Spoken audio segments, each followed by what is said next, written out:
Kaushal. He is phenomenal. My credibility is pretty zippo when it comes to that, but he has the credibility. So we've talked about what you're talking about. We're going to turn it over to you. So I can go home? No, you won't go home until you're finished. They've already had their mitochondria story in it. Oh, okay. So we're all good. Thank you. Thank you, everyone. I was just coming from clinic, so actually, I guess I'm a few minutes late. I have a surprise for everybody, and I told Linda about this afternoon. Linda, do you have some tongs? Yes, yes Okay. I do. Let me get them. So I have something for each one of you to try, and it's free, right? They So know sometimes about when the you hear magic. word- Sometimes when you hear the word free, you're like suspicious, like what's up with that, right? So this is actually a proprietary blend. It's a gummy, and the reason why I want you to have it right now is because I have some self-interest in it, because I want you to pay attention. All right. So let me tell you what's in it. I've been working with a formulator. So I think Linda may have told you, obviously there's a set of familiar faces here and some new faces as well. So I'm an MD PhD person. I'm a retina specialist. And perfect, actually Linda, you can start. Okay. You can take the first one out. First of all, it's safe, because I've taken it myself. And each person can have one. Okay. Don't bite into the gummy. Put it on the side of your mouth and let it dissolve. Okay. So let me tell you what's in it first of all, because it took some time to develop it. I developed it with a formulator. It has. So everyone has heard of CBD, right? Yeah. So this has CBD, THCV, and it has two other natural products, humulene and beta-carotene. And what those do collectively is they help the body relax and they help the mind focus. Okay? They also have a wonderful anti-inflammatory property, and that's one of the things that we've been interested in for some time, especially in the context of retinal and chronic diseases. So with this, my friend who's a formulator, he's been formulating natural products for a good 30, 40 years. I said, hey Paul, we want to do something that's unique and different, and using CBD. As you know, there's a lot of controversy around the use of, the science around CBD is absolutely rock solid, okay? The controversy really lies at the political level, and I'm not a very political person, but it really originates in the US, in New Orleans, 70, 80 years ago. And it's unfortunate that we're the only country really that has had these political issues around marijuana in particular. Now this is not marijuana. It comes from hemp. So there's two plants, right? And then I'm going to talk to you guys what I really came to talk about. So hemp, as you know, is used for all sorts of products, right? The beauty of hemp, unlike marijuana, it has almost no THC, the psychoactive component, the one that makes you goofy in the head, right? And gives people the munchies on the other side, right? I can tell you I've never taken it in my entire life. I can tell you I lived in a dorms at Yale University where quite a few of my undergraduate friends, with their doors closed, there was this, the first time I smelled, I didn't know what it was. Obviously I was naive about it. So I asked one of my other roommates, I said, what is that weird odor? And so they said, Shalesh, that's pot. I said, oh, okay. So I got a headache from it, so I went to the library instead. But so this has, hemp does not have, essentially it's as close to zero THC, right? The other components in it are, it'd be fun to talk about cannabinoids at some point, perhaps if Linda invites me again, or all of you do as well. The biochemistry is fascinating. It's wonderful at regulating inflammation in the immune system in a very profound way. So it has THC, it has this other compound that's another cannabinoid that I was mentioning, THCV.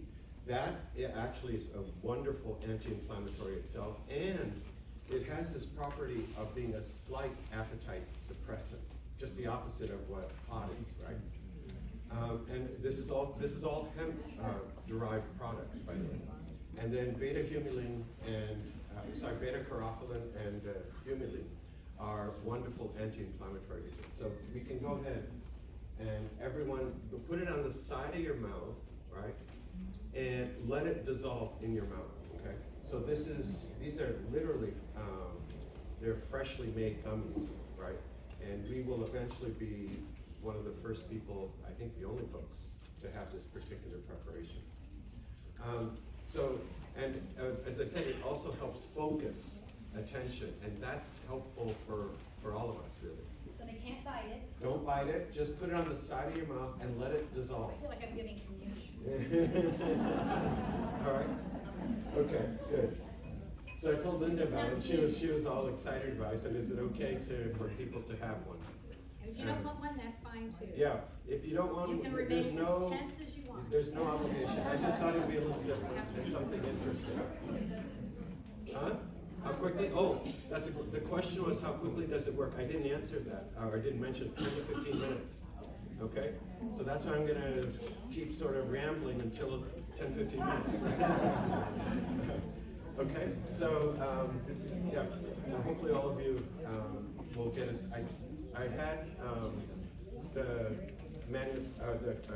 my friend had the manufacturer make a fresh batch for all of you today. He sent 200. I'm not sure, there's quite a few folks, I think it's like 80, 90 folks in here today. So hopefully all of you will get one.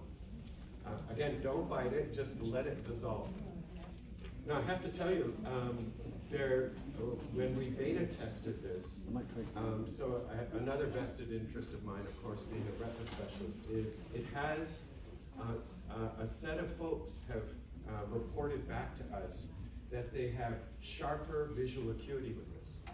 Now, I can't vouch for that, that's anecdotal, and of course, anecdotal reports are useful, or anecdotal experiences are useful, but we'll eventually do proper studies of this here in our village's clinic at some point. Okay, so what Linda asked me to talk about, or what we talked about together perhaps, and some of you who were here before, I talked about microvascular health. Just to ever so briefly touch base so that we can build towards what we're talking about today. And I'm going to talk about vitamins and minerals and some of the misconceptions that are around them, and also what the utility of those are, okay?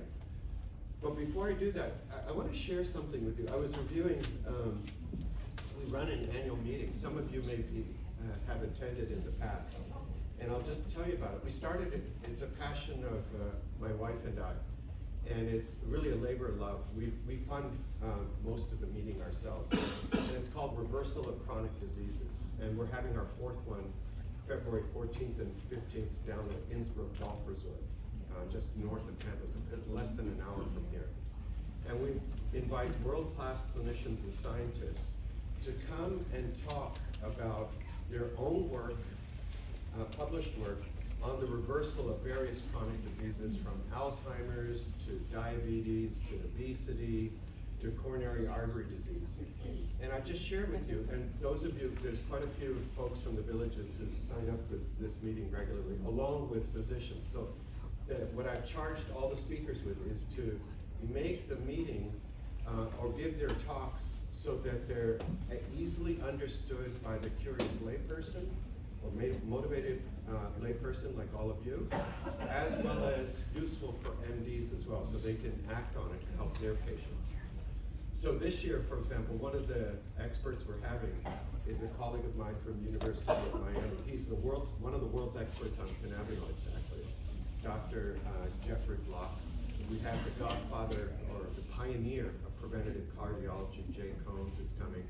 Some of you have heard of Dr. Steve Lustig, who's been on 60 Minutes, but he's a world-renowned, 60 Minutes and many other television shows, but he's a world-renowned clinician scientist whose expertise is in obesity and how high fructose corn syrup in our liver is processed like alcohol, not like as alcohol, and destroys the liver. So, but regardless, you're all welcome. But I was reviewing the literature in preparation for that meeting the last couple weekends, and what was quite striking is if you look prior to 1930, the incidence in my own field, macular degeneration, was just a handful of patients in the published worldwide literature, no more than 12.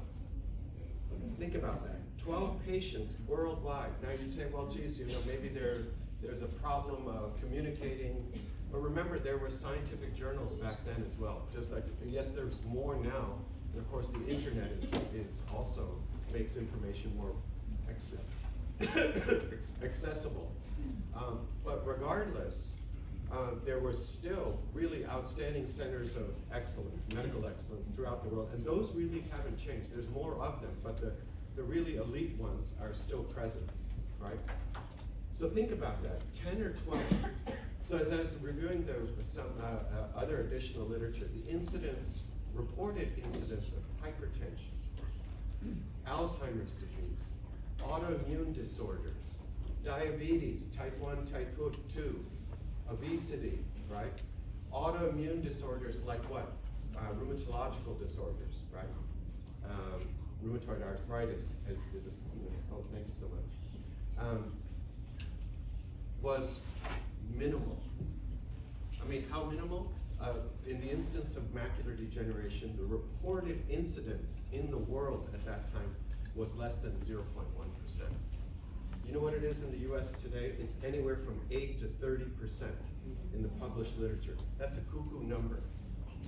That's crazy, crazy high. By the way, there's still places in the world where the incidence of macular degeneration and these other, so I lump all of these chronic disorders together, and I'll tell you why in a moment, is essentially 0.1% in parts of the world. There's certain parts of Switzerland, there's certain parts of Italy that people actually, scientists and clinicians who go and study there. There's certain islands in the Southeast Pacific, right? These diseases are unheard of, essentially. People don't die of cardiovascular disease. They just die of, their bodies eventually, there's other reasons why we die, right? But the most common reason, by the way, is cardiovascular disease and stroke, right? They die of quote unquote natural causes, right? The cardiovascular disease in many of these remote areas of the world, sometimes some of you may have heard of them. They're called blue zones, right? Where it's unheard of having these chronic disorders, and they still exist. So some of you may have heard of this dentist, Weston Price. Have any of you heard of Weston Price? Okay, I think you and I spoke. You're unusually tuned into this. We spoke last time as well. Weston Price was a dentist from Chicago, and he was a scientist as well. He wasn't just a dentist. And he noticed that in his population, this is an interesting sidebar to share with all of you. He's considered, by the way, one of the foremost nutritional scientists, investigators in the world. And his book, I should have brought a copy of it. It's about 500 pages. It's on degenerative diseases and the human condition, something like that. But you can look it up and you can buy it at Amazon, like you can buy almost everything, right? Oh, by the way, did everyone get one of those, Gilman? Okay, good. Is anyone feeling smarter? In that case, I better have a whole bunch of them. So what Weston Price noticed was that his patients, over a period of time, he noticed a lot more crooked teeth and abnormal arches and facial features that were much more crowded. And he was puzzled by this. So he decided to take a 10-year stint to travel around the world. I mean, this is unbelievable, right? Basically on his own penny, right? He and his wife. And they went and studied, I think they went to 14 countries, and I don't know how many cities exactly. And this compendium, this book that he wrote, is basically, as I said, probably the most brilliant analysis of nutrition that we know of. I mean, it's foundational, as it were. And what they showed was in these locations where the incidence of these chronic disorders was essentially nil or close to it, like 0.1%. Guess what was a common feature of all of them? They had essentially no processed foods, no white sugar, and no white flour.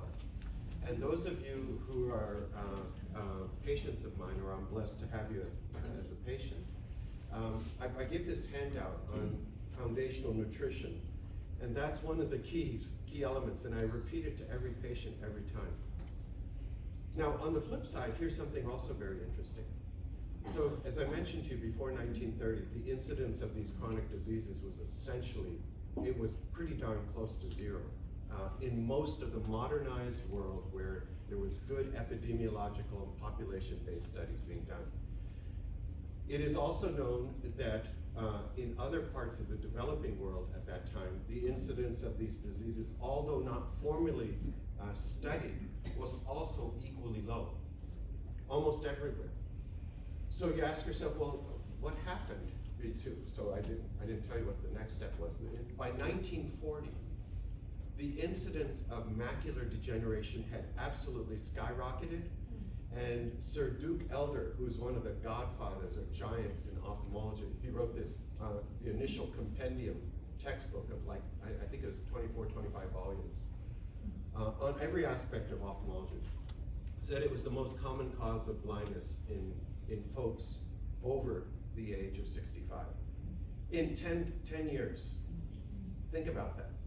That's a staggering, and by the way, if you look in the literature of these other chronic disorders, they took off to the moon simultaneously. So you ask yourself, well, what happened, right? Well, if you go back and look at the late 1800s and the early 20th century, right? That's where white sugar, white flour, and processed foods were largely manufactured and widely exported everywhere. And just as a simple sidebar, I've summarized, Weston Price's work. I mean, I'm not doing any justice to it by telling you the essence of it. The proper study of it is actually to read his book and his other works, published works. He was quite rigorous. What he did was he would take the foods of these cultures where these incidents of these diseases, and so remember, he's a dentist, so he examined everybody's mouth for cavities, misalignments, looked at the arch, the arch in the mouth, right? The palate, I should say. Measured it, right? It's quite remarkable how rigorous he was. It was normal, and it had certain symmetrical properties, broad-based smile, teeth that were all aligned. And this thing that struck him was the extremely low incidence of chronic disorders in all of these cultures, societies you could call them. And then he made this other remarkable observation, and that was every place, these small villages, wherever they are, Europe and other places in the world, whenever there was a new road put into that village, in other words, before it was, let's say, a dirt road, in fact, he said it was a dirt road, right? Soon as a road was put in, these diseases took off, right? Because guess what was brought to that village? A store, and a store that carried what? All of these things, right? So it's quite remarkable. Another observation that he made was, I think it was one of the islands off of, I can't remember the name of it right off the top of my head, but it's right near England. And they showed the folks there consumed a lot of fish and also cod liver oil. Now, some of you who see me as a patient, in that handout, in fact, Linda, I should do it. I'll share an electronic copy of it. You can share it with everybody, right? Everyone should follow those recommendations as much as you can. But it turns out cod liver oil, right? We all remember, whenever I mention to patients in clinic, including today, the first thing is they laugh, And the second thing is there's this grimace, and I wish I could take a video of that. Because everyone remembers when we took it when we were kids, right? The reason why it stunk, by the way, is it was rancid, right? So now there's much better ways, and there are certain companies that specialize in the production of cod liver oil. But cod liver oil, as an example, is rich in omega-3 fats, vitamins A, D, and E. I believe I mentioned it last time, but I'm going to tell you a little bit more about it, because it'll be a nice segue into talking about vitamins and minerals, which I'm going to chat about, at least for a little bit this evening. So vitamins A, D, E, and K2, right? So vitamin A, what is it good for? We always think about vision, right? And that's true. But vitamin A has other wonderful properties. It modulates the immune system, right? In other words, it protects against various infections. In fact, there are published studies of taking almost 100,000 international units of vitamin A for 2 days. You don't want to take it for extended periods of time. And I would tell you, these things that I'm sharing with you, you should do that in conjunction with a physician who knows this literature very well. Don't just go out, I wouldn't want you to leave this evening and say, oh geez, he told us about vitamin A, let me run to the store and get 100,000 international units and take it because I'm getting a cold, right? It needs to be properly managed, right? For example, as I mentioned, vitamin A is very effective for that, right? There are also other studies, this is intriguing, right? Especially as an ophthalmologist, that vitamin A can inhibit the development of cataracts, right? So it turns out vitamin A is also a little bit of an antioxidant as well, right? So there's studies to demonstrate that. Also, just as a sidebar, vitamin C at high doses, also published studies, can help inhibit the development of cataracts, right? Vitamin C is an antioxidant. It also has some other wonderful properties as well that we'll talk about, okay? Vitamin A, there's so there's approximately 33 million Americans who suffer from dry eyes. Suffer is the wrong word, who have dry eyes. Well, vitamin A turns out to be extremely important. The tear film is composed of 3 layers, and vitamin A is found in that bottom, or is important for the maintenance and stability of the bottom layer of the tear film. So taking vitamin A is not bad, but it's found in cod liver oil, for example, right? So vitamin D, we could talk, I was kidding with Linda, well, half serious, half kidding. Vitamin D is a grossly misunderstood vitamin. It has very profound effects. It's really not a vitamin, it's a hormone. Just like vitamin A is, actually it's a hormone. So vitamin D, which is also found in cod liver oil, well, vitamin D is very important not only for our immune system, for our bone health. It regulates all sorts of inflammatory processes in the brain and in the eyes. We know that low levels of vitamin D3, the active form of vitamin D, are low in patients with any chronic disorder, right? Any chronic disorder, right? Including Alzheimer's, including macular degeneration, including coronary artery disease, right? So you're asking yourself, well, geez, it sounds like snake oil, right? If it's affecting all these processes, all these diseases at once. Well, so here's the framework to think about. And so when I first started, I got interested in all of this, by the way, because of some discoveries in my lab at the University of Florida some years ago. We set out to discover new drugs for macular degeneration and diabetes. And we screened, we were actually one of the first groups in the world to screen by high throughput robotic methods over 200,000 to 300,000 compounds, right? So these are both known drugs, nutraceuticals, and novel new chemokines, in other words, new drugs that hadn't been described. And a set of those that we discovered were nutraceuticals, right, and supplements. And honestly, I was very skeptical about those, and I think I may have shared that before. But it turned out that those were the most potent in affecting in our cell culture models, so you can grow cells of the eye, by the way, in petri dishes and study the biochemistry and molecular biology. and also in mouse models, because mice have retinas like we do, not quite like human retinas, but similar enough that you can study diseases and potential therapeutics. Not only did we study mouse models of retinal macular degeneration and other retinal diseases, but we also extended those studies into diseases of the liver, heart, diabetes, actually 3 models of diabetes, age-related bone marrow dysfunction, and so on. And these nutraceuticals and supplements came up top on the list all the time, right? More potent than any pharmaceutical agent that we discovered.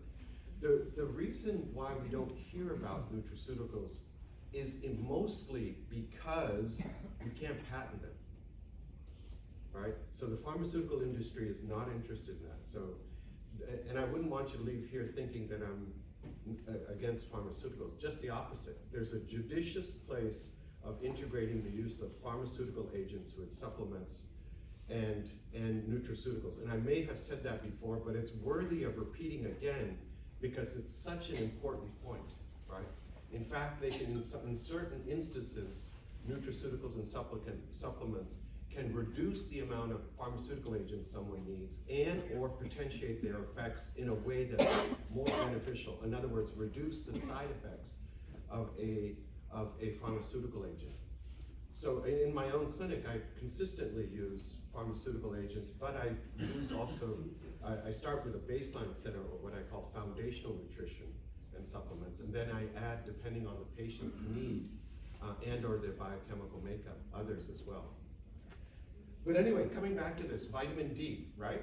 So vitamin D, as I shared with you, is actually a hormone, right? It's important in the production, right, of certain other important compounds in the body and its interaction, like say, for example, with calcium, in the appropriate mineralization of bone, right? And so this is just worthy, I was going to talk about minerals as well. It's probably a little ambitious in an hour to discuss all of these, but I'll try to hit on the important ones, and then we can talk about minerals and other compounds, natural compounds that are important in our food that we don't get enough of, right? But just to come back to this, to D3, right? So D3 is important, as I mentioned to you, in all sorts of inflammatory conditions, chronic disorders. It's profoundly decreased. Even if you're out in the Florida sun for, let's say, 10 hours a day, you still can't generate enough, okay? In part because our food is depleted, it's not as nutrient dense as it once was 40 to 50 years ago, and also because our food is overwhelmed with inflammatory compounds, and obviously we're ingesting those. So we want to reduce those, particularly, by the way, the omega-6 fats, right? Processed food. So I tell my patients or anyone else who wants to listen, right? Anything that's got a label on it is basically inflammatory. So get rid of canned foods for sure, right? We all go into, when we get gas at a 7-Eleven or whatever it may be, right? Racetrack. And 99.999% of the items on those aisles are profoundly inflammatory, okay? Now, it's easy, and I say this to my own patients, I said it's easy for me to say, hey, listen, stop eating all these processed foods. I mean, I'll tell you honestly, I like potato chips. I mean, I just do, right? So, do I eat 0 potato chips? No, that's never a true statement. But I don't eat 2 bags of it every day or half a cup every day. Maybe once in a while, right? So same principle, right? We like taste. I mean, that's the way our tongues are designed. There's 7 different flavors our tongues identify with. You know, the only quote unquote food that stimulates all 7 taste receptors, so you can impress your friends at your next cocktail party when I tell you this, ketchup. And you know what kind of ketchup? Heinz. Heinz has studied this. Heinz nutritional scientists have studied this, refined this for 100 years. That's why a 2-year-old likes ketchup and French fries better than an apple, because it's stimulating all of the 7 taste receptors in the mouth all at once, right? Right? So I even kid with my patients after I give them this handout, and I say, hey, geez, they go, I said, what else can we do? I said, well, have some ketchup, right? Without high fructose corn syrup, right? But anyway, so coming back to D3 again. So there are, it's very important, all of us, and this is something you can do. Consider taking 2,000 to 3,000 international units as a baseline every day. Right? 2,000 to 3,000 international units of vitamin D3. You should get your D3 levels checked, right? And I was sharing with Linda before, we're the first folks, we've been working with this company, because my interest in this is not only because it's way cool science, but it's also meaningful for patients. We've worked with a company out of Canada. We have the first in-office test for D3. And you can ask Linda or the other folks here. And the reason why I got it, because it turns out in macular degeneration and glaucoma and diabetes, the three most common things that I see in clinic, guess what's low? D3, right? Now, here's another thing to keep in mind. We talk about these, or as I'm sharing this with you, I'm talking about these vitamins and minerals as individual items, because that's the only way you can really talk about them. But people have actually studied this. Just taking a simple one of the vitamins alone, yes, in certain instances it may be helpful, right? But really the way Mother Nature provides, let's say for example, the B complex of vitamins, right? Is what? They're all together, right? You're not just simply taking one of the 11 B vitamins, let's say in broccoli, right? Or in other green vegetables, or sprouted beans, right? Or other sprouts. They're loaded with the B complex of vitamins. So if you can eat sprouts, right? The more you can eat, the better it is for you. Or you can sprout them at home, right? There's a huge, when a sprout is formed, by the way, there's a huge amount of B complex of vitamins that's produced there. I know I've sort of meander as I talk because there's so many interesting things that I want to share with all of you. But anyway, so D3, right? Something that needs to be measured and it needs to be supplemented in folks for sure. Okay? Vitamin E, which is also in cod liver oil. So I've used cod liver oil, as I said, as a way to talk about at least a set of these vitamins. The tocopherols, they're wonderful antioxidants. There are wonderful published studies to demonstrate the use of vitamin E. So don't think of it as simply one compound. There's a whole family of tocopherols, or vitamin E-like, or vitamin E subtypes. Maybe that's the easiest way to think about it. A wonderful published studies from Canada to show that it reduces the risk of cardiovascular disease, right? And guess what? Cod liver oil has a good amount in it, right? So does, by the way, grass-fed cow butter, right? So Publix has I have no financial interest in Publix, but Publix has a wonderful organic Irish butter. I've forgotten the name of it. That's what we get at home. What is it? There we go. Thank you. Thank you so much. It's got a green cover. Yeah, that's a good butter. But frankly, the best butter is a raw butter, right? And there's organic farms throughout Florida that have raw butter that you can purchase, right? So A, D, and E, we talked about those. So what else is in cod liver oil, right? It seems like I'm perseverating on that, but it turns out it has a set of compounds called the retinoids. Now the retinoids aren't a supplement per se, but what we showed when we were at the University of Florida, when I was at the University of Florida with my research group, is that retinoids improve visual function, right? So that's why, besides these other health benefits, cod liver oil, high quality cod liver oil, right, has these in there, and also K2. So why is vitamin K2 important? Well, it turns out K2 is, some of you may know of it, because those of you who are on Coumadin, right, are told to avoid leafy green vegetables, right? Well, so by the way, that's not exactly true. So what is in the published literature is you can, even someone who's on Coumadin can take green vegetables, but dark green vegetables, but only one serving, not an increasing amount. That's the concern. And that's because K2 interacts with warfarin, right? That's found in green leafy vegetables. But it turns out K2 is very important because it prevents the deposition of calcium and causing quote unquote hardening of the arteries, right? So that's not only important for any type of vascular disorder like coronary artery disease, Alzheimer's disease, diabetes, right? And guess what? Macular degeneration and glaucoma in my own field. We know, for example, about 33%, 1/3 of patients with macular degeneration have decreased blood flow and blood volume in the eye. That's a phenomenal number. And in fact, remember I mentioned this person, Sir Duke Elder, who wrote the original compendium in ophthalmology, a real giant in ophthalmology actually.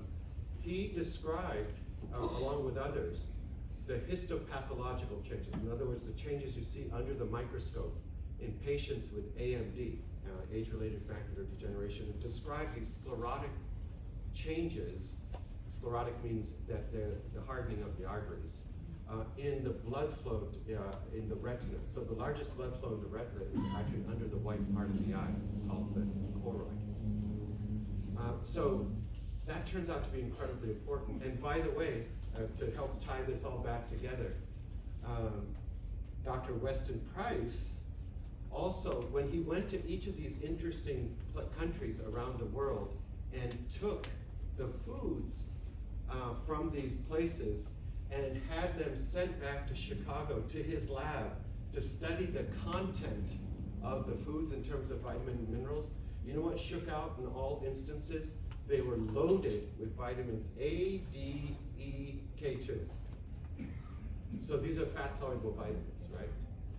Right? All of these cultures, and in some cultures, interestingly, because of where they lived, they didn't have that many fruits and vegetables, but their diet was well replete in these other fat-soluble vitamins, A, D, E, K2 particularly, and loaded with omega-3 fats, right? Seal blubber, for example, in the folks, the Inuit Indians in Greenland, the incidence for the longest time of heart disease was 0. It wasn't even a number, right? Scientists actually went there, clinicians and scientists went there to study it. It was essentially 0, right? It wasn't until, the standard American diet, right, the SAD diet was brought to Greenland, that the incidence of these diseases, these chronic disorders took off, right? But in Greenland, of course, they don't really have much by way of vegetables and fruits per se. Those folks are very healthy, unusually healthy. Okay, so we've at least touched on vitamins A, D, E, and K. I've mentioned in passing at least one mineral, calcium. Let me tell you about another mineral before I talk to you about the B vitamins and vitamin C. What time is it? Oh geez, okay. I better hit the speed button. Has anyone noticed any difference since taking that? Calming. Huh? Very calming. Yeah. Anyone noticed any changes in vision? Yeah. Yeah. Yes. It should take maybe in 5 minutes or so. Is it? That depends about how much saliva you have in your mouth as well. But don't chew it though. Let it keep dissolving. Yes. The question is, how long is the effect? So approximately 1 to 2 hours, right? Anyone else? I'm just curious. Focus. Okay, good. So you're the one who'll take the quiz for everybody else after this? Can I what? Make a cherry flavor. Oh, yeah. Oh, that's an interesting thought. That could be done easily. They're sweetened, by the way, the sweetness from that it comes from stevia, right? Tastes bitter. Yeah. Well, in part, it's bitter because of the nature of CBD and these other natural ingredients that are in it. Is it okay to move it around? Yeah. You can swish and put it on the other side. Yeah. Can you purchase those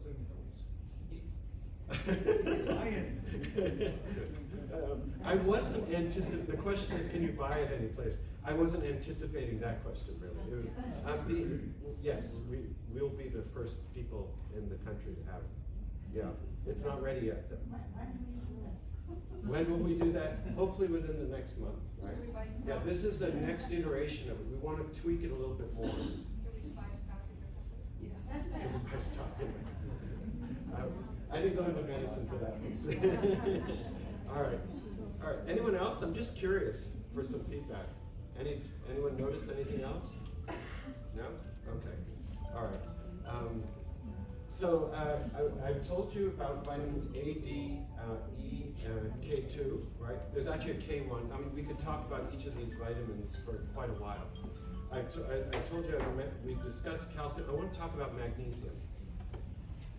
Magnesium has wonderful effects in the body, and it's loaded in green leafy vegetables too, right? And so what is it good for? There's plenty of studies to show that magnesium supplementation. Now that's variable from patient to patient, by the way. And again, that has to be done with someone who's very familiar with how to manage magnesium, right? The only real known side effect of magnesium is, guess what? Diarrhea. So that's what's in milk of magnesia, really, is magnesium, right? For constipation. But magnesium turns out to be important for multiple things. Let me at least tell you a couple of them. And as I said, each one of these we could spend an hour or two talking about. But here's some critical things about magnesium. First of all, it reduces blood pressure. That's well known, right? Second, it's very important, magnesium, in the production of energy in our cells. Our cells in our body produce energy in these energy factory called mitochondria, right? And these mitochondria require magnesium to make energy. The currency of energy in our cells is a compound called ATP. So ATP requires magnesium for its production. And in fact, it's part of ATP in some instances as well, in certain biochemical reactions, right? It also helps stabilize mood, right? So magnesium can be given for that as well. So those are at least a couple important effects of magnesium that are useful in our bodies, right? So I've talked to you about calcium and magnesium at least a little bit, right? Or at least hopefully in enough information that you can at least remember and hopefully act upon for yourself. Some of you who are interested in magnesium supplementation, we can chat about that later. Okay, so now, let me tell you about another mineral as well, chromium, right? Chromium turns out to be very interesting. Chromium makes insulin much more effective. And there are plenty of studies that chromium as an insulin sensitizer, as it were, is very effective, published studies in the literature. So a little bit of chromium is not bad. In fact, one of the supplements I take has chromium and garcinia in it. It actually allows the body to more appropriately metabolize insulin, or it's involved in glucose metabolism. That's probably a better way to say it, okay? All right, now let me come back and talk to you a little bit about the B vitamins. We all hear about the B vitamins. We hear, well, first of all, there's 11 of them, right? And they're all water soluble. And our requirements change constantly, okay? Now, one of the common tests that often my friends who are internists, family practice doctors, and so on do is get a B12 level, right? The B12 test that's typically done by Quest or LabCorp has no meaning, okay? It's really because, as I told you, it fluctuates. Like, for example, all of us, you're listening to me and I'm talking, right? Our consumption of B vitamins is quite massive. And so we tested right after this talk, let's say our blood B12 level, it should be low. One would anticipate that. And if somebody has an infection or any other process of chronic disease, it can be low just for that reason. There are other tests, for example, methylmalonic acid is the right way to measure B12 levels or B12 deficiency in the body. Okay? So, that's one point. The other point, I want to come back to this. Remember I said there's 11 B vitamins, right? So, like for example, I'll tell my patients I want you to take a good multivitamin with the B complex. What the B complex means is all of those 11 vitamins. B vitamins, sorry. Okay? I'm not going to go through each and every one of them right now, but I'm going to mention a couple important ones, especially in the context of chronic diseases, including macular degeneration, including Alzheimer's, and including specifically cognitive impairment. Okay? What are those? So I'll tell you the punchline right now, and then I'll expand on it a little bit. Vitamins B6, 12, right, and folic acid. Those three are incredibly important because in chronic disorders, there's an elevation of a particular compound in our body called homocysteine. Homocysteine is a marker of inflammation, and at the core of all these chronic diseases is what? Low-grade inflammation, like we chatted about, I think, last time. That inflammation affects every part of the body, from blood vessels, right, to the brain, to the eyes, to the heart, right, and so on. And the judicious use of B supplements is very useful. Here's just a real easy rule of thumb that you can write down. Whenever you look at a B complex of vitamins, let's say on a bottle, right, as a capsule, or sometimes these powders, what you want to look is for B1, right, thiamine, a minimum of 10 milligrams. That's about and then the rest of the B vitamins, typically by most manufacturers, will be at the right dose. And the way you take it, a B complex of vitamins, is you try it for 30 days, right? See how your body feels. And if you feel like, hey, geez, I still feel sluggish, right? Then you triple it. Right? You go to 30 of thiamine, and obviously 3 times all of the others. Now, for those of you, and perhaps Linda, I can share this. I'll share a table of what the composition of a B complex should look like, right? As a capsule, right? And of course, all of us, depending on our nutritional health, we may need to tweak that. Again, you want to do it with somebody who knows enough about this. That they can appreciate enough about it and has experience to help tweak that, right? So that's something, so just to review again, right? Which 3 of the B vitamins are important to reduce inflammation? B6, B12, and folic acid, right? Now there's all sorts of caveats and nuances, right? There are certain genetic predispositions some of us have in terms of the consumption of these B vitamins, and that's for another conversation, really. That's a longer, equally interesting conversation, and we can delve into the details of that. How to use certain types of genetic information to help understand how much of the various vitamins and minerals one should be taking. Okay, so I've told you a little bit. Geez, it's already 8 o'clock. I told you a little bit about vitamins A. I told you about vitamin C. I want to tell you a little bit more about vitamin C in just a moment. I told you at least some takeaway important aspects of vitamin D.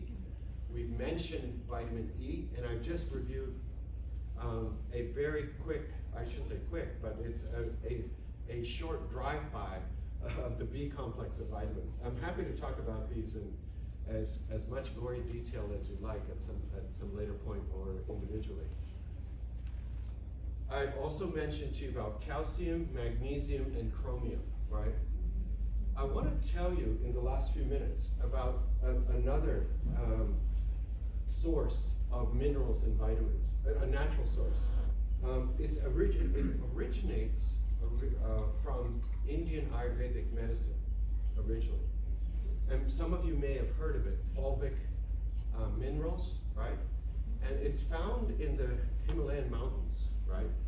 And what it is basically a decomposition under low temperature of various plants and trees and so on, right?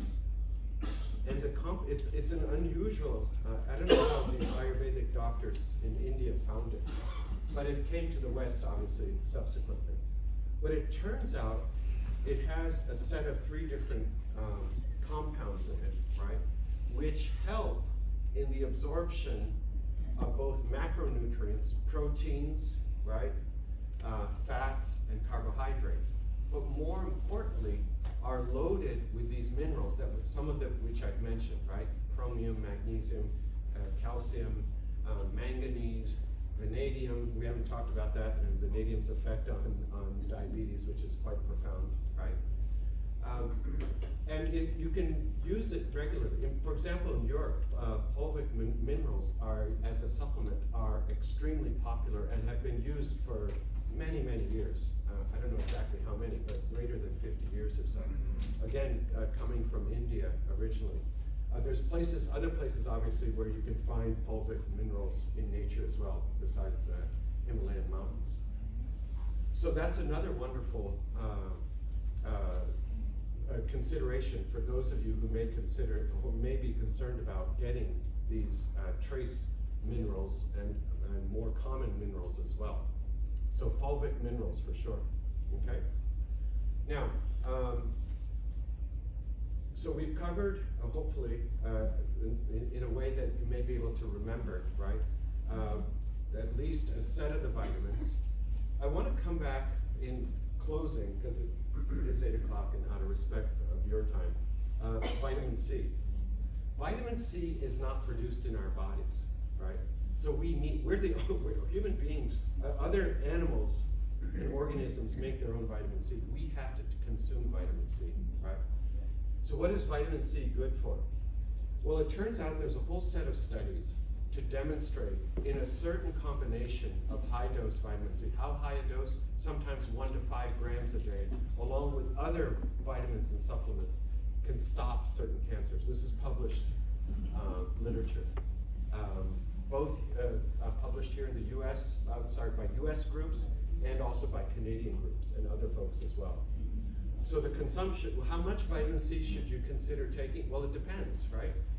But on average, it's good to take about 1,000 milligrams a day, right? That's a good baseline amount to take. Now, it changes, of course, with an infection, right? And or chronic diseases. So what is vitamin C good for? Well, first of all, it's an antioxidant, right? Second of all, it actually helps our blood vessels. I didn't mention it in the last time we chatted about microvascular health. But taking vitamin C can improve blood vessel health. And you might imagine in conjunction with other therapeutics, right? Say, for example, I have a set of patients, and I have no financial ties with Beamer per se, right? Actually, not per se, I don't have any financial ties, but with Beamer, right? It works, these types of supplements make sense to take conjointly. So also, vitamin C is very important in regulating coagulation, right? How our blood how we form a clot, right? It's also very important in wound healing. In fact, I can tell you for certain corneal diseases, right, when there's sloughing of the surface of the cornea, right, we give vitamin C in high doses to help improve appropriate wound healing without scar formation. Okay? So that's a little bit about, I at least tried to touch on the major vitamins. There's many others, and each one of these vitamins we could, as I said, we could easily talk a minimum of an hour or two about, because they have so many interesting effects on the body and their utility. So to sum it up, what I'd share with all of you is really eating as best as we can, right? Eliminate white sugar, white flour, and processed foods for sure, right? Make sure that you're eating fresh, and also organic, right? That's really very important. And the judicious use of supplements is definitely warranted. The supplements and nutraceuticals have been poo-pooed a little bit, in part, really, it's unfortunate, because some of the manufacturers, what's written on the label is not the content in the bottle, right? That New York Times did an expose about this 4 or 5 years ago, and of course that created quite a stir in this particular field.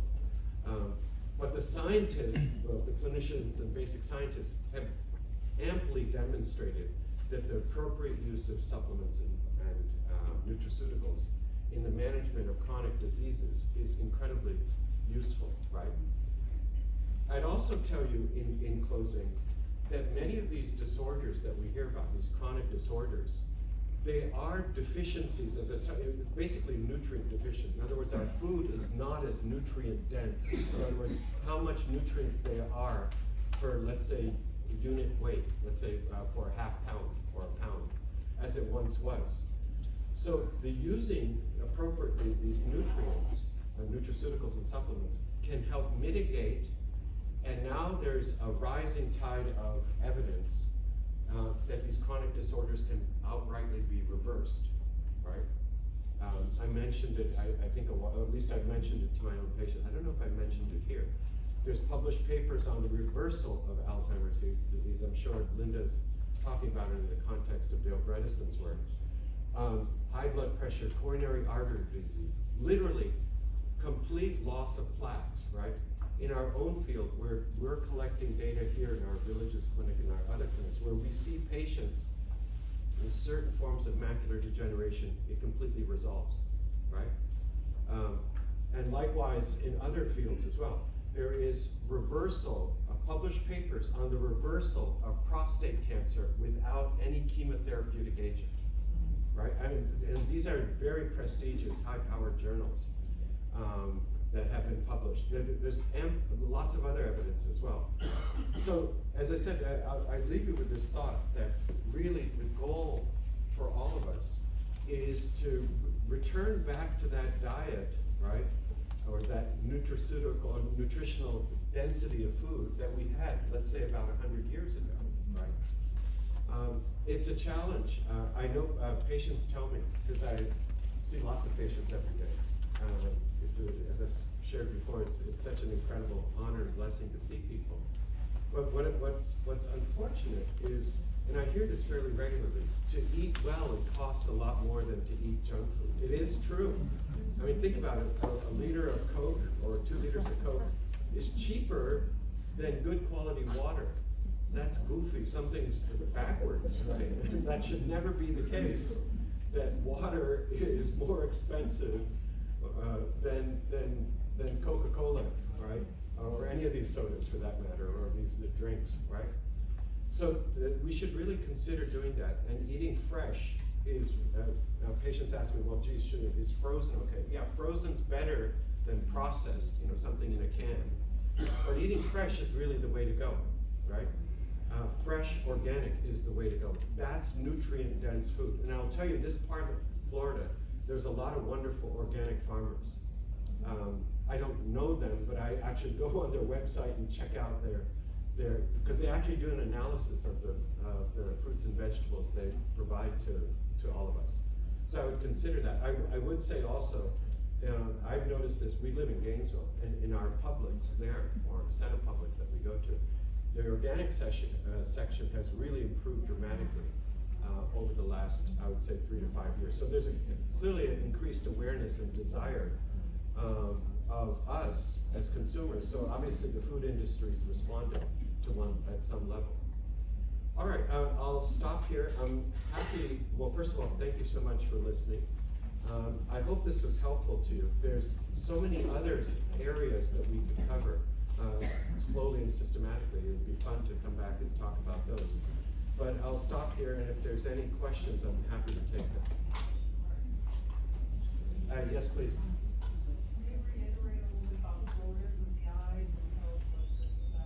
Yeah, the question is there anything to do for floaters in the eye? So floaters in the eye is the consequence of having lots of birthdays. Good birthdays.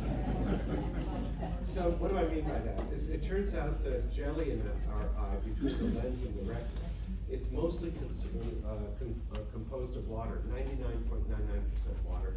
There's also collagen in it, right? It's the same kind of collagen on our skins. Similar, I should say. And with age, so collagen comes in about 24 different flavors, right? And as we age, certain types of collagen are produced. It's called long-spaced collagen. Collagens 9 and 10. When that happens inside that jelly, there's cells that produce that collagen, by the way. The jelly liquefies. And that's the experience of floaters that most patients have with age. I have floaters as well, right? And that's a normal aging change, right? The question is, how can you get rid of floaters? The only real way to get rid of floaters is to surgically remove them, right? Now, here's what I would tell you. I've been a retina specialist and surgeon for 18, 19 years. I know I have lots of colleagues across the country and at major medical centers who will do surgery on a 20/20 eye with floaters. I never have done that.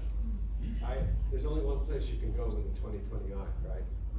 And so what I tell folks is the brain will filter it out in due time, and part of those floaters. So if you can't sleep at night, by the way, there was a review article that I wrote many years ago when I was at UF about the biochemistry of floaters. After you read the first paragraph, you'll have the best sleep you've ever had. Probably one of the least read papers in the no, but all kidding aside though, that change in the content of collagen is what contributes to floaters. Floaters also, in certain patients, can be a sign of a retinal tear or detachment. That's very rare, extremely rare. I had a set of patients who came in for new onset floaters, but they didn't have anything but the jelly had become more liquid-like. There is no known, otherwise, short of doing retinal surgery to remove them, there is no known way to reduce the number of floaters.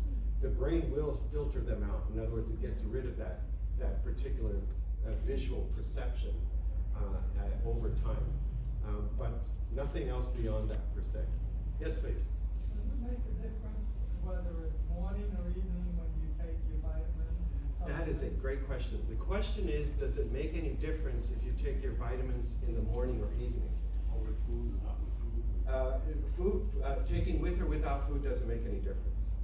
But you should take them in the morning because they're going to rev up your energy levels, and you want to go to sleep at night, right? I've tried the experiment on myself, right? See, what the beauty of nutraceuticals and supplements is you can try it on yourself, right? And find out how your own body reacts to it. I have tried taking vitamins at night. Well, I didn't try. I took them at night, and I'm a pretty high energy person. I couldn't sleep all night. I tried it. I said, okay, I don't need to do this, right? So what I tell patients is try to take them in the morning. Okay? Yes. I was told that I should not take cod liver oil. Yeah. Tuna oil. Okay, tuna oil. Why were you told not to take cod liver oil? That my body doesn't like. So why is that? That's interesting. I've never heard that before. Nutritional response test. Oh, I see. So maybe you're not reacting. It's not the actual nutrients. It may be some trace elements of the cod fish itself, right? So your question was tuna oil? Yeah, potentially. I haven't studied tuna oils as carefully, but can I tell you what you can do if you have this issue with cod liver oil? And I've told this to patients as well. People who are vegan or vegetarians who are uncomfortable, taking cod liver oil, is see where those omega-3 fats and vitamins come from, right?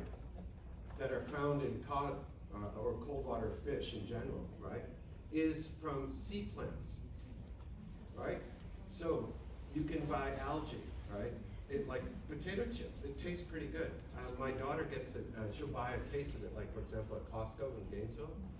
And they taste like, yeah, they have a little aftertaste slightly, but they're crunchy like potato chips. Remember I told you I like potato chips, so you can substitute with that. I would consider doing that first. Okay? Yes, please, there's a question here.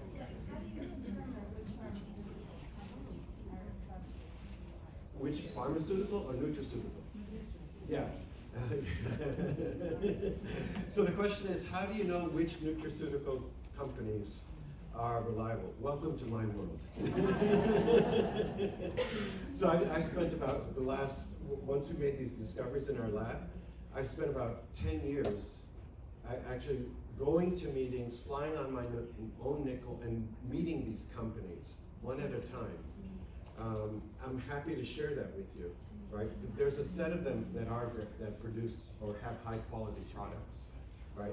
But I would tell you, as a general rule, if it's popping up on your Google when you search it, they've done an awesome job at marketing, but may not be very high quality for nutraceuticals. Let me give you an example. Alpha lipoic acid, I think I've talked about it before at some point. Maybe not with this group, but with other groups here in the villages. It used to be called a B vitamin. It's a natural compound that's found in our body, and it declines with age and all chronic diseases. Well, there's lots of companies that purport to have I shouldn't say purport, they have alpha lipoic acid. But it turns out the German alpha lipoic acid is the one where all the clinical studies were done in the US some years ago. Now, so who's gonna know when you see alpha lipoic acid, you're gonna think, well, geez, it's alpha lipoic acid, right? The bulk of alpha lipoic acid comes from China, and it's not an indictment on China per se. There are some very high quality supplements from China, but the alpha lipoic acid is not comparable to the German alpha lipoic acid. That's just one simple example. Either you find someone who can tell you about it. I'm happy to share with you afterwards as well what are some really good companies that make supplements and what we use at home because of that. Yes, please.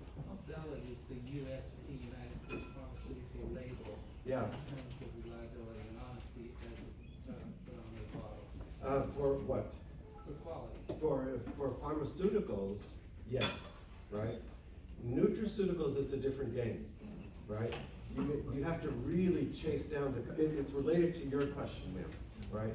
You have to really chase down the companies and find out, I don't mean chase in a negative sense, but investing in the companies in terms of what their quality control metrics are, their batch-to-batch variability. Let's say, for example, I gave the example of alpha lipoic acid. B complex is another example.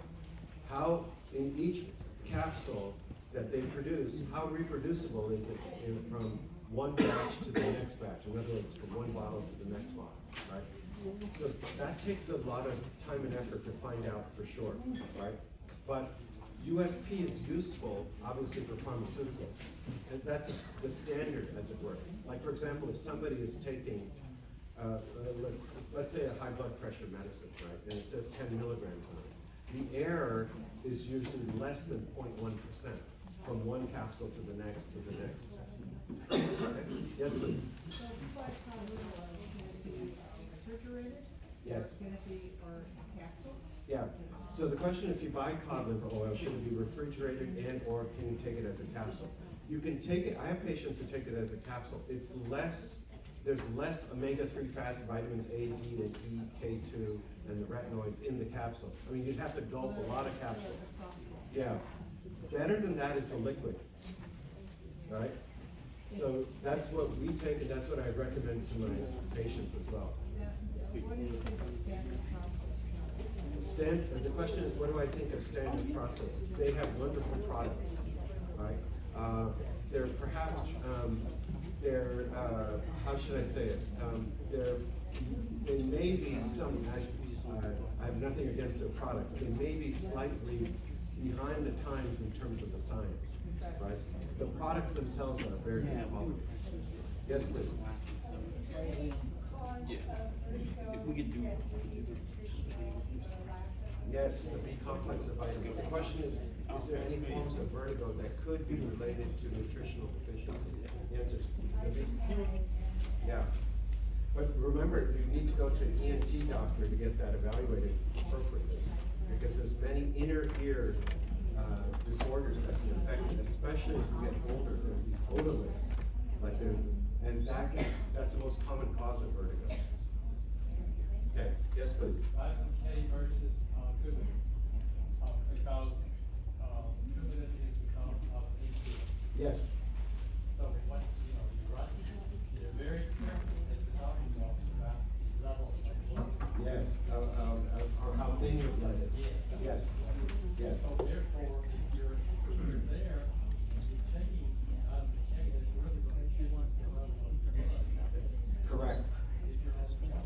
Yes.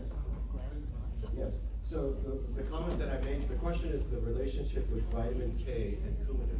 What I would say, as I said, is the concern is for any cardiologist or internist who's using coumadin is not so much eating green vegetables per se, it's increasing amounts of greens over time. So let's say if you're having 1 serving a day, just keep it at 1 serving a day, right? That's what the studies show. Okay? It doesn't necessarily mean 0, right?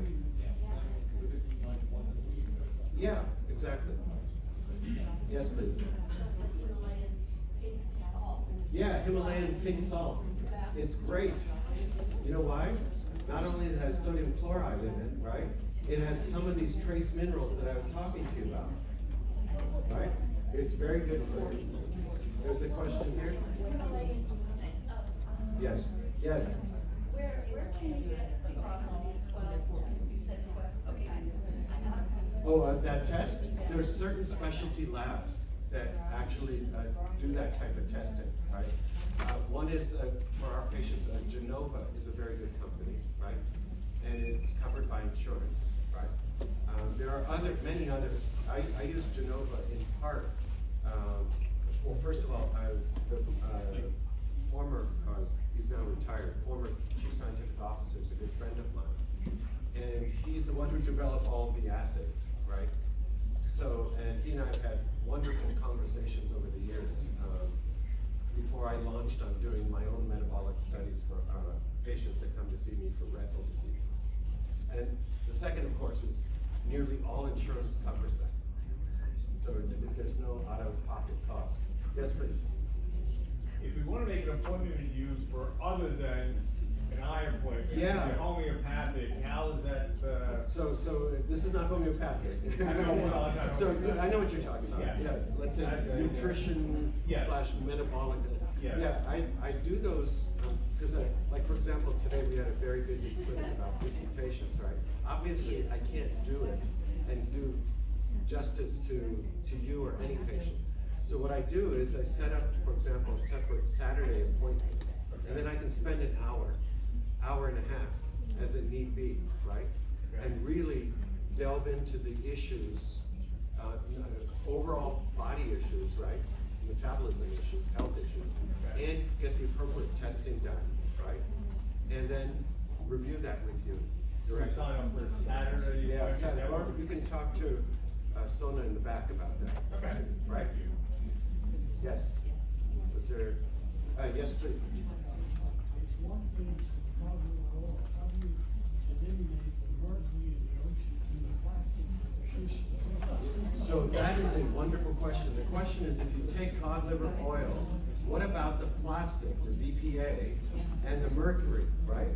So that's why you want really high quality Norwegian cod liver oil. there are certain companies that actually prepare it in the ways that were developed, let's say, almost 100 years ago. And what happens is when you prepare, this is another fun conversation.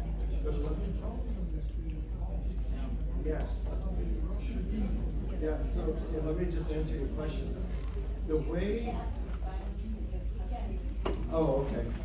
So the question is, well, what about these trace metals like mercury, cadmium, and so on, that could potentially, that these fish are consuming? Well, the way cod liver oil is actually prepared in these cultures, it's not an industrial process. Basically, they put them into a large vat, and they let that vat, basically, it sits in there for something like 6 months or so. And like these heavy metals that you're talking about, they all come to the surface, and that's the part that they don't use. They throw it, somehow obviously they weren't testing for mercury back then, but they had this intelligence, obviously this experiential wisdom from their forefathers and so on. So that's all thrown away. So it's essentially without any heavy metal contamination. Now, that's not every cod liver oil, right? There's only a set of them that are really that high quality. Yes, please. The question is there natural things you can take for thyroid problems? The answer is yes. It depends on what type of thyroid issue. If you have Hashimoto's thyroiditis, which is the most common form, the simplest, easy thing to do right away is go gluten, dairy, and egg-free.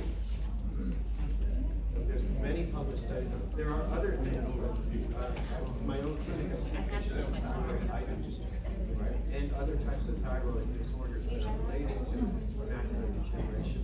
So we tell them to go gluten, dairy, and egg-free. The most common cause of low thyroid is Hashimoto's thyroiditis. Yeah, that's what I was talking about.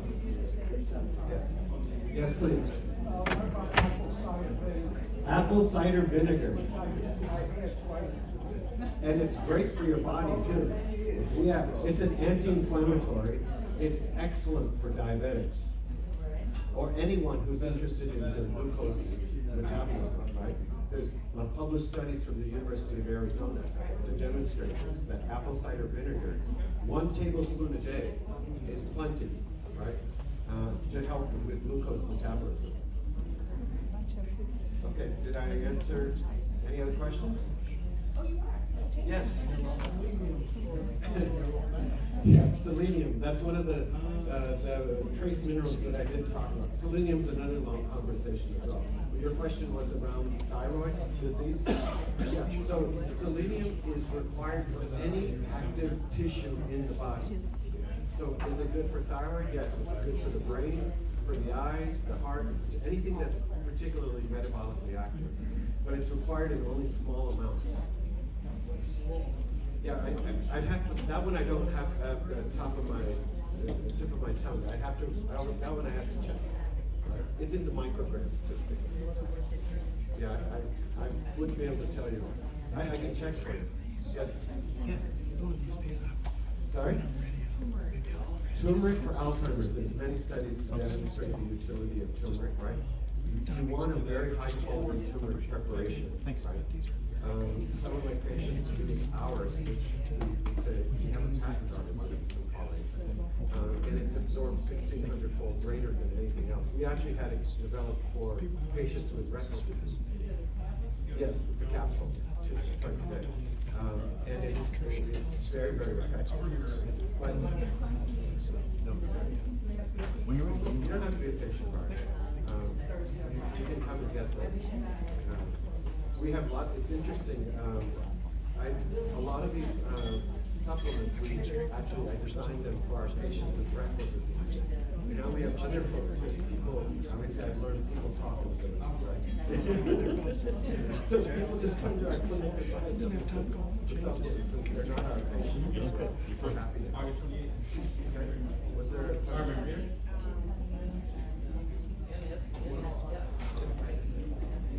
Say it again. Yes. Yeah, that's another question. This NSF is often, I don't remember the acronym per se, but it's not that useful per se. Really what you have to do, and I love that you're interested in this, you have to go to the website and track down the actual data around each of those products. Good. Yes, please. That's B3, vitamin B3, niacin and niacinamide. Niacinamide is a wonderful compound. It is very effective in reducing inflammation. Right? This theme of inflammation comes up in all chronic disorders, from Alzheimer's to macular degeneration, high blood pressure, coronary artery disease, and so on. Right? There are studies that are using niacinamide. I forget which group in the villages I've talked to, so perhaps I've mentioned it here. Yes. Niacinamide, taking 1 gram 3 times a day, is very effective in osteoarthritis for sure, and in other inflammatory disorders as well. In conjunction with using turmeric, whoever asked about that, right? It turns out there's a clinician scientist many years ago who demonstrated, he studied 600 consecutive patients with bone-on-bone knee or hip disease, right? This is in the 50s and 60s. He even developed his own instruments to look at flexibility and range of motion. And of those 600 patients, guess how many needed surgery after they started niacinamide? Exactly 0. I mean, it wasn't even a number, right? The funny thing is, when you look in the literature, so the reason why I got interested in it is, niacinamide more recently has been shown to be effective in reducing intraocular pressure, right? Potentially for glaucoma patients. That's where I chased down this other literature. So niacinamide is actually a wonderful compound to take. Yes, niacin is very different. When you take niacin, right, you get facial flushing and so on and so forth, right? Niacinamide is different. Niacin, you take it, you get headaches and the flushing and Yes, stuff like that. because it's a vasodilator. Yeah, I understand if you take the, what's it, how it's graduated out, it's not as good, or it's not, how you take it, or the time release, it's not as good as the stuff where you get the flushing. Yes. Things of that nature. Is that true? That's right. So you have to take that one. Yeah, so niacin became popular, you know why? To reduce cholesterol levels. Yeah. But it turns out, it's decent at that, right? But it turns out in the retina, it causes swelling in the retina. So that's one of the things I ask patients about when they have swelling in the retina, and I don't understand any other disease mechanism. I said, hey, geez, I forgot to ask you, are you on niacin? And I've seen quite a few patients, as soon as we stop it, their vision comes back. So you should or shouldn't take it? You should not. Should not. That would be my recommendation. Okay. Okay. Niacinamide, I don't mind, but it doesn't affect cholesterol, but it's very effective as to reduce inflammation. Okay. Yes, please. You said to take one within 12 doses, Yes. and I would take 2 Brazil nuts every day. They say that's sufficient. Yeah. Would you say Brazil nuts? Brazil nuts. Yeah, that's a great. Walnuts have it too, by the way. Yeah, that's fine. All right. Yes. Yes, please. You really didn't get into calcium. You mentioned it, but what? Yeah, the question is, I didn't really do full justice to calcium. That's true. But here, let me just tell you a very simple thing from the perspective of metabolism, right? We think about calcium, or the popular understanding is that calcium is important as a supplement in laying down bone, right?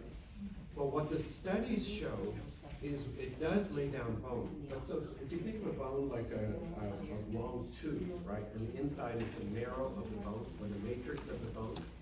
What calcium does is, calcium supplementation, is it helps on the surface, the cortex of the bone, right? But the actual inside of the bone is where the strength of a bone comes from, right? So there's actually studies to show that calcium supplementation does not reduce the number of hip fractures, right? But there are simple ways to improve the matrix of the bone. And there's a European study that I tell patients about all the time. Again, I can't remember if I shared it with all of you, but I'll tell you right now. 5 prunes a day. Oh, sorry, 5 apricots a day. Prunes will help something else. 5 apricots a day have been studied. In fact, the apricot extract, people have studied it biochemically. What it does is it improves the health of the cells that form the inside of a bone. And that actually, the European study shows that the number of hip fractures, right, from falls, actually goes down in people who are affected with that. Fresh or dry? Dried. Dried is fine. Yes. Yeah. No, apricot itself, dried apricots. Like my mom. I get it from Whole Foods for her. I sent those pictures to you. I sent them on Facebook. So the question is, apricots have lots of sugar. That's absolutely true. So if you're diabetic, you know what I would consider doing? Eat one every couple hours. All right, so your blood sugar doesn't spike. All right? Okay? All right. For degenerative bone disease, what else can you do other than For degenerative bone disease, that's a longer conversation. That's a very long conversation. There are quite a few other things that can be done. I mentioned D3 and D3, or vitamin D of the active form, D3, K2, right? And there is a place to use calcium to some degree. But here's what I'll tell you, the flip side of calcium is calcium actually clearly affects the stiffness of blood vessels. Actually, one of the speakers who's coming to our meeting this year, Jay Cohn, who's one of the godfathers of preventative cardiology, he and others have demonstrated this many, many years ago. In fact, they've designed an instrument to measure the stiffness of blood vessels. So you have to be careful, but definitely D3, right? K2, and calcium can be useful in its natural form, like in sesame seeds. Sesame seed is loaded with natural calcium, right? Instead of taking a supplement. So I try to shy away from a calcium supplement itself, and I encourage patients to take a natural product from, a fruit or a vegetable that contains lots of calcium. You know where else there's a ton of calcium? The rind of watermelon. Isn't that interesting? So in India, by the way, I learned this actually from my sister's husband, my brother-in-law. In South India, they actually prepare a vegetable dish from the rind of watermelon. Brilliant, right? It has lots of calcium in it, natural calcium, right? Yes? The question is, can you take too much vitamin D? That is a fantastic question. And although somewhat controversial, the data shows that really don't. So here's the deal. So people have studied the folks who live in the tropics, right? Who are basically out in the sun and they basically have shorts on, and that's about it. Well, the guys, that is. Right. And their D3 levels are anywhere from 100 to 120, right? So-called tropical levels. The incidence, and of course, they eat pretty well too, right? The incidence of cancer and all these other chronic diseases is essentially zero. So some people have ascribed that possibly to D3. But the point to answer your question is, it's clear that having D3 levels at that level has no detrimental effect. By the way, in that study, there was zero incidence of Alzheimer's disease in those folks. Yes, please. Carotid artery, is there something to help that? Carotid artery disease, that's another long conversation. But I mentioned something already, right?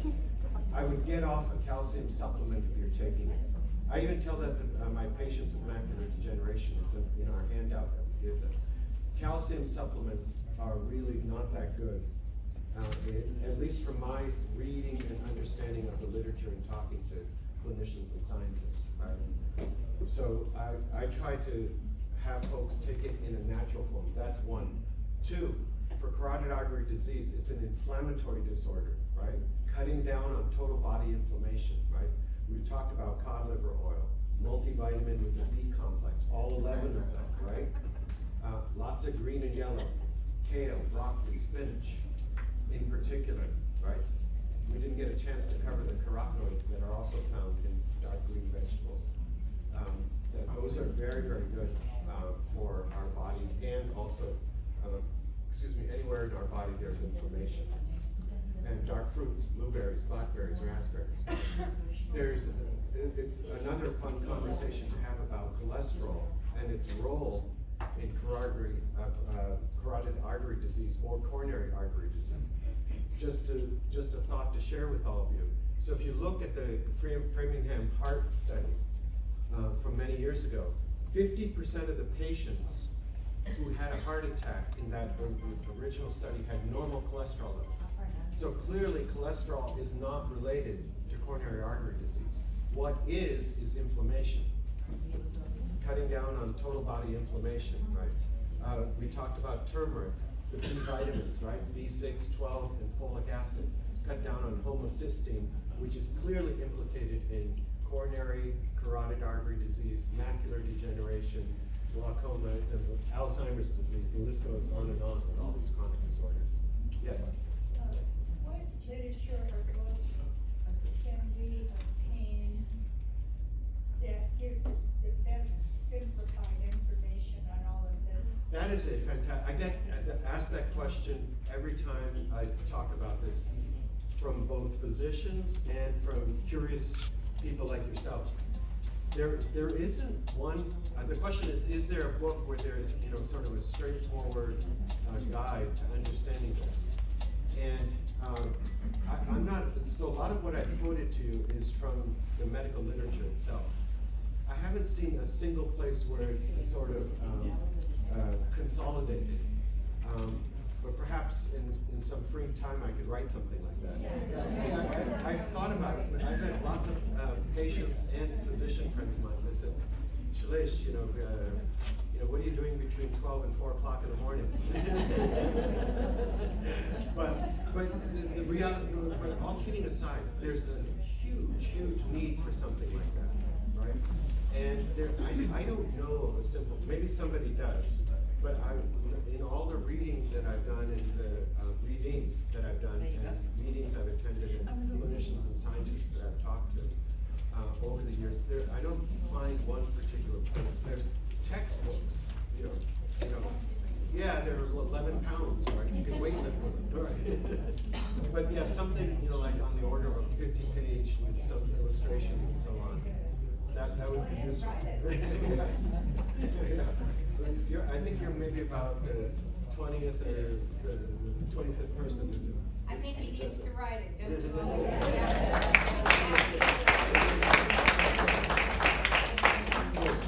There's a question You here. have lots of questions, and I know some people probably have needed to use the bathroom and are now afraid to stand up. So, What's that mean? so I want your questions answered, but he's willing to stay Yes. and answer your questions, and so I just want the rest of you, if you're comfortable, if you go back to the far right, you will see Sona, which is his wife.